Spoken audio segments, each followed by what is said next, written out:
Howdy heretics, we are in Malmö, Sweden for a hashtag All Religions Must Protest. We're protesting outside a JW convention and we have a very peaceful protest. As you see our signs, it's not even a statement. We're just showing off the names of certain legislation, and that's because we don't want to traumatize Jehovah Witness children more than possible. And this is having a good effect. We get to talk a lot of people, and this is one of the apostates. Her name is Demonica, I call her that, but she preferred to refer to herself as Angie. So tell us about the protest. Are the witnesses afraid of us? Do they run away? Do they feel persecuted? What do you feel? I was really surprised. This was my first protest with the Jehovah's Witnesses, and I was expecting everybody to stay away from us as much as possible. But they are walking amongst us, they are coming up and talking to us. We've had really incredible experiences with this. Impressed me the most. Children coming up with their smartphones.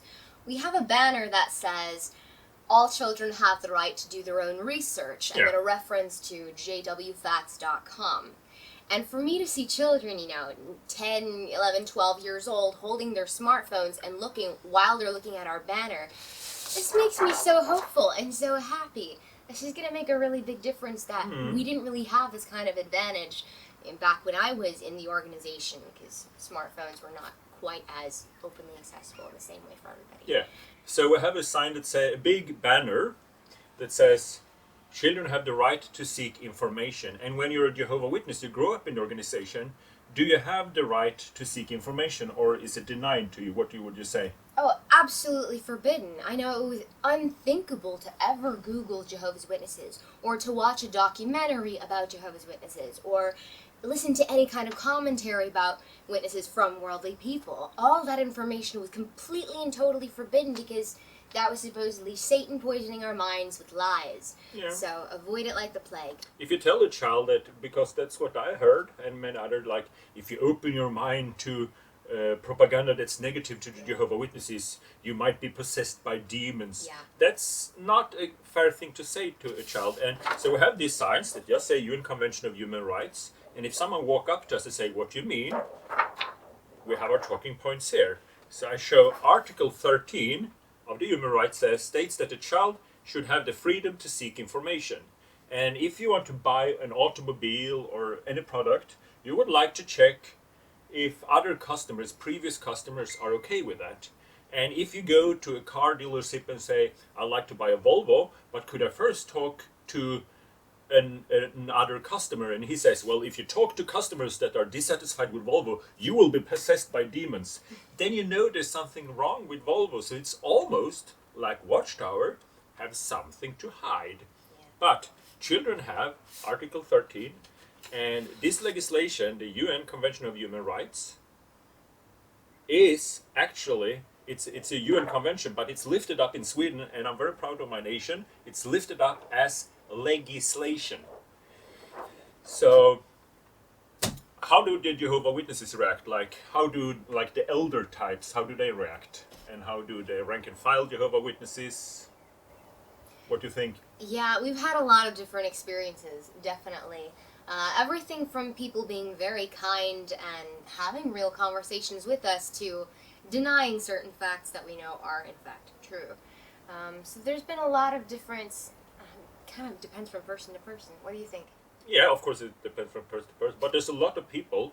We have a very peaceful approach, and they come up and talk to us. But the funny thing is that a lot of young people came up and talked to us. And I remember a girl. I was talking to her, and I explained that what happened to us as children in Jehovah Witnesses. It's not like a weird religion. This fellowshipping is, according to Swedish legislation and most civilized countries' legislation, it is illegal extortion. It is a crime. And Watchtower lawyers have been passing on this it's covered by freedom of religion. No, it's not. They see the baptism question as a legal contract, and a legal contract is void when it's signed or verbally signed by a minor, but still they enforce the contract, and enforcing a void contract with shunning and stuff like that, that is a crime punishable with 6 years in jail in Sweden, and they get away with this because of religious freedom. It has nothing to do with religious freedom. just like Al-Qaeda cannot use religious freedom to kill someone, Jehovah Witnesses cannot use religious freedom to shun someone, and especially not a child. So I spoke to a girl and explained this to her, and I'm a man of many words, and she came closer and she just whispered to me, I don't really believe. That was nice. Yeah, and we give them an opportunity. We show them that there is a life on the outside. So tell us, how did you wake up? Because you're American, but you live in Sweden, and you were disfellowshipped, and she was what we call POMI, physically out but mentally in. So you kicked out the organization, and then one day you realized that milk is a big deal. Milk was the problem, that's true. So I got baptized when I was 14, and this wasn't anything that anybody pressured me into. I was fully gung-ho for the congregation, for the organization. I loved auxiliary pioneering. I had a really positive experience as far as experiences of being a witness can be, and I think this contributed to, even after my disfellowshipment in 2012, that I still believed in the organization. I still thought they were telling the truth. I still feared the demons and Armageddon, really, and I was still preaching on behalf of the organization to my worldly partner and to worldly people I'd meet, talking about, trying to explain the Bible through the witness's perspective. What happened was in 2018, strange series of events, I watched a documentary about factory farming. And there they explained that cow's milk that most people drink contains millions of white blood cells. All milk does. Okay. All milk does. Even oat milk? No, that's not milk. Okay. This is a different conversation, but yes. Yeah. Continue. And both whole white cells and red cells. And as the Jehovah's Witnesses teach, this is not even a conscience issue. We are not allowed to partake, they are not allowed to partake in any kind of treatment, medication, food, anything that contains whole red or white blood cells. So if you never heard about this, Jehovah Witnesses doesn't take blood transfusion, and they split it up in 4 main components, and one of the components are white blood cells. So they're not allowed to take white blood cells. They're allowed to take fractions, but not what they call main particles. So, and their argument is that what travels from the mother to the child can't really be blood. But white blood cells travel from the mother to the child through breast milk. Every milk that goes from a mammal to another mammal contains white blood cells to a certain degree. Yeah. So that's the when you got bitten by an animal in America, mice, you would need a rabies vaccine or antidote. So what did your parents do when you get bitten in America by a potentially rabid animal? Well, I don't want to throw my parents under the bus. I do want to point out it's the organization I'm upset about. So I have to imagine that had I gotten sick, they would have done something about it. But here's what happened. When I was about 12 or 13, my cat brought a live mouse into the house. And where we lived in the States, mice have the possibility of carrying rabies. When I picked up this mouse to take it outside, it bit my finger. And I didn't think too much about it. I took the mouse outside, but my parents went into a panic, and I understood that they would not be able to take me to get a treatment if I got rabies. So I know they were so scared and so nervous. And of course, me at 12, 13, I'm thinking, I'll die a martyr for the cause. I thought I'll be Jehovah's favorite little kid, you know? Big picture in the wake. Absolutely. I was brainwashed to really dive into the martyrdom on that one. But it turned out okay. I didn't get sick. I didn't have rabies. Nothing needed to happen. But when I'm looking back at that situation now, I'm thinking, as a parent, the first thing to do would be to take your kid to the nearest clinic or hospital or whatever, just to check. Yeah. But had they been in that position of having to decide, do we need to give you a rabies vaccine, a rabies antidote, whatever this is that may contain blood platelets, I think they were just very afraid. And I'm looking back at that now thinking... So just explain to the viewers the reason why you don't make a rabies vaccine of blood, but it contains fractions. And fractions of blood is a big no-no, and white blood cells is one of them. Yeah. So they were, in theory, luckily you didn't die, and there is no judgment of your parents. It's criticism against the religion. My parents would have done the same. But if that would have been rabies, you could have died, and the reason why you would have died is because they avoided the rabies vaccine, and the reason why they avoided rabies vaccine, it's because of, among other things, blood fraction like white blood cells. Yeah. And you believe, as the Jehovah Witnesses, that the governing body, they are doing research. They're doing research. There's so much research. There's so much research. We can trust everything. And in fact, they're just a bunch of grown-up window cleaners that never had a real. They made a career in the watchtower. They're normally yes men. That's why they came up, and they don't know that milk contains white blood cells. So it's okay to drink milk, but it's not okay to save your daughter's life. So when you realize that, what did it make with? What happened? What I realized at that point was exactly like you're saying. They can't be, Jehovah's spokespeople, because obviously Jehovah should tell them, yo, guys, there is blood in the milk. We should talk about this. Release an awake article, anything. Tell the congregations it's a conscience issue at the very least. But I went to jw.org, I looked for milk, I looked for blood. Nobody mentioned this anywhere. And what I was discovering is that it was apparently public knowledge to worldly people that there is white blood cells in milk. Yeah. And I just realized that they are imperfect humans. God is not speaking through them.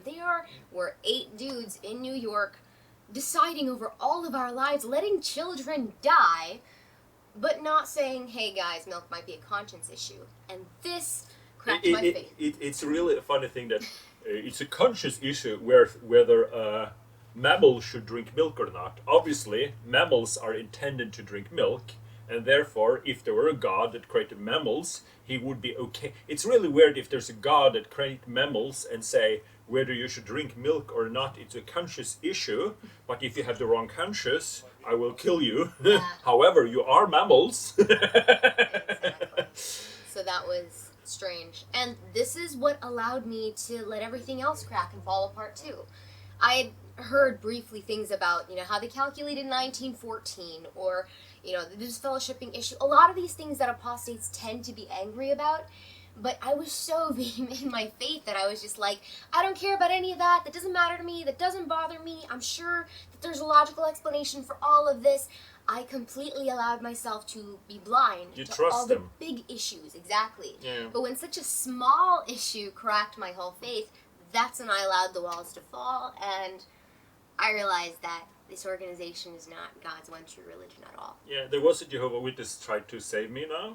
They actually come up and talked to us, and he spoke about 1914, and they were living in the last day. He was an old Jehovah Witness, so he was still doing the 1914 and the last generation thing. Younger Jehovah Witnesses don't do that, because if you're born in the late 90s or something and start talking about 1914, that's a long time ago. So there's a generational split, and it's also awkward for younger generations of Jehovah Witnesses to say, well, the generation that saw 1914 hasn't disappeared yet. This old guy, so the generation that saw 1914 is gone. And he said, no, there might still be 1 or 2 left.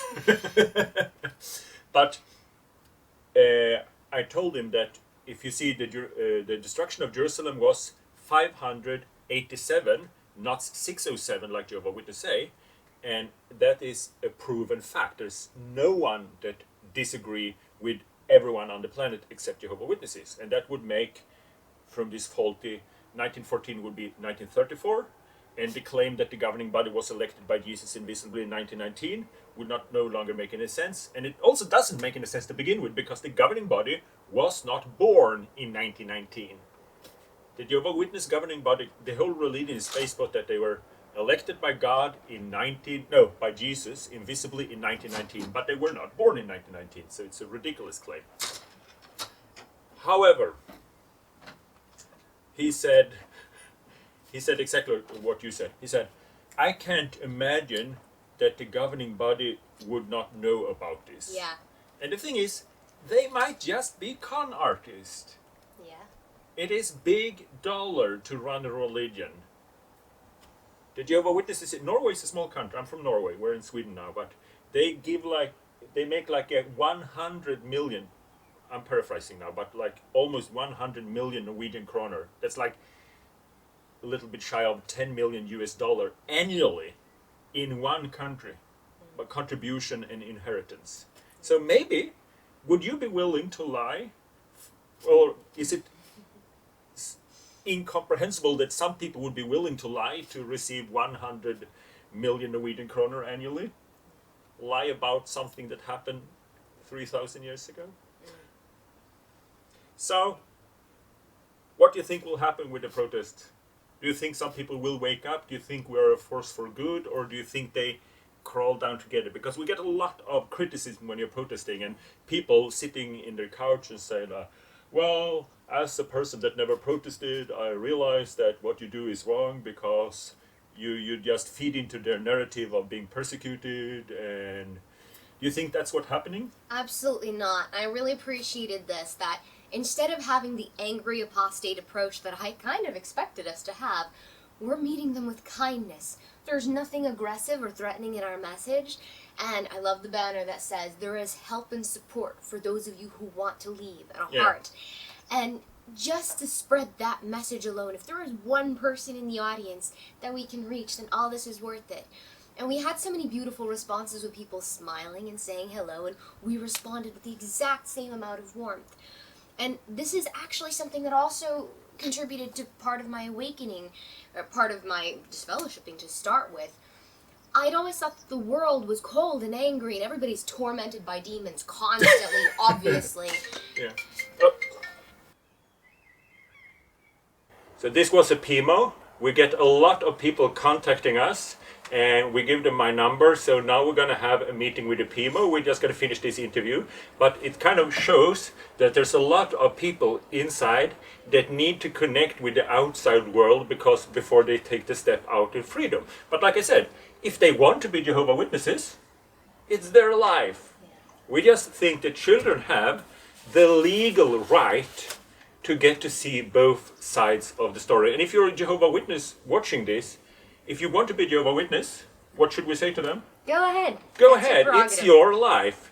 But you should not deny young people the right they have to do the research. Yeah. Like, just like you have the right to choose to be Jehovah Witness after seeking out information, children that grow up with Jehovah Witness parents should have the right to talk to former members or read about facts and history and stuff like that.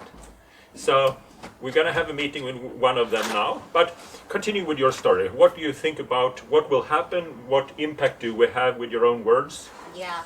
No, really what I was pointing to is that there's so much kindness in the world, and that was part of what surprised me. Yeah. How can there be people in the world who are absolutely capable of happy, healthy relationships and love and friendship and kindness, and don't seem to be tormented by demons at all? And that's the same, I hate using this expression, but same witness we're giving to the witnesses when we're standing there with warmth and love and comfort and reassurance and kindness, extending nothing but a warm welcome to anybody who already wants to leave.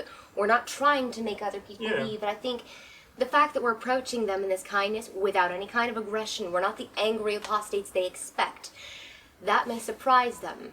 I hope it's not, you can edit this if it's a copyright infringement, but there is a movie that reminds me of what it's like to be in the organization and then leave. When this character leaves her cult, so to speak, and meets a worldly person for the first time, she's surprised, and her words are, "You have kindness in your voice. I didn't expect that." Yeah. This made an impact on What's me in the such a name big of the ways. video? The Village. The Village. The Village. So look at The Village. Watch The Village. This is the best representation I can describe of what it's like to be in the organization and to leave. You know, there are bad peoples everywhere. Of course. There are bad peoples among the Jehovah Witnesses, there are bad people outside. But I would say they are evenly spread. There's a lot of nice people and a lot of people that don't believe in God that still have high moral. There's people with believe in God that has low moral. So I think we're doing a great impact. And the funny thing, if you see Jehovah Witnesses at the convention, all the people mingling, and if you're in a bad place in your life and you go to Jehovah Witness convention and you see all these happy people, you feel like, oh, I want to be a happy part of this. It's kind of their sales pitch. Wouldn't you like to be a part of this happy group? And Jehovah Witnesses on a good day at the convention are very publicly happy, just like worldly people are very happy during a Christmas. You know, a Christmas, a birthday, they are happy. Jehovah Witnesses are happy during conventions. Other people are happy during their stuff. But when we are at the same place as the Jehovah Witnesses, so you see happy Jehovah Witnesses and happy apostates, that gives the children a chance to make their own choice. And now we have a Pima standing to the camera left. You can't see him, but he's waving, and we're going to talk to him.